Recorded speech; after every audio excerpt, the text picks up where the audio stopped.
তা করে জাহাপানাকে আপনি ফিরে আনান, তা না হলে যে বেগম সাহেবের যে প্রাণে বাঁচবে না।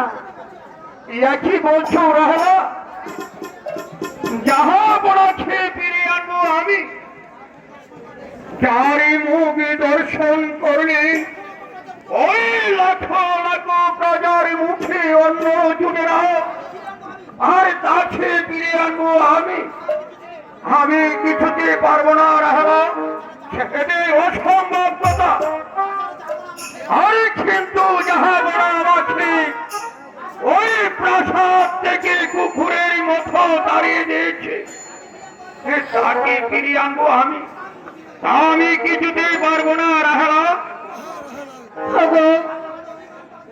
মান অপমান বাদ দিয়ে জাহাপানাকে ফিরিয়ে আনা হোক। যার মন খেয়েছি তার তো মন গাইতেই হবে।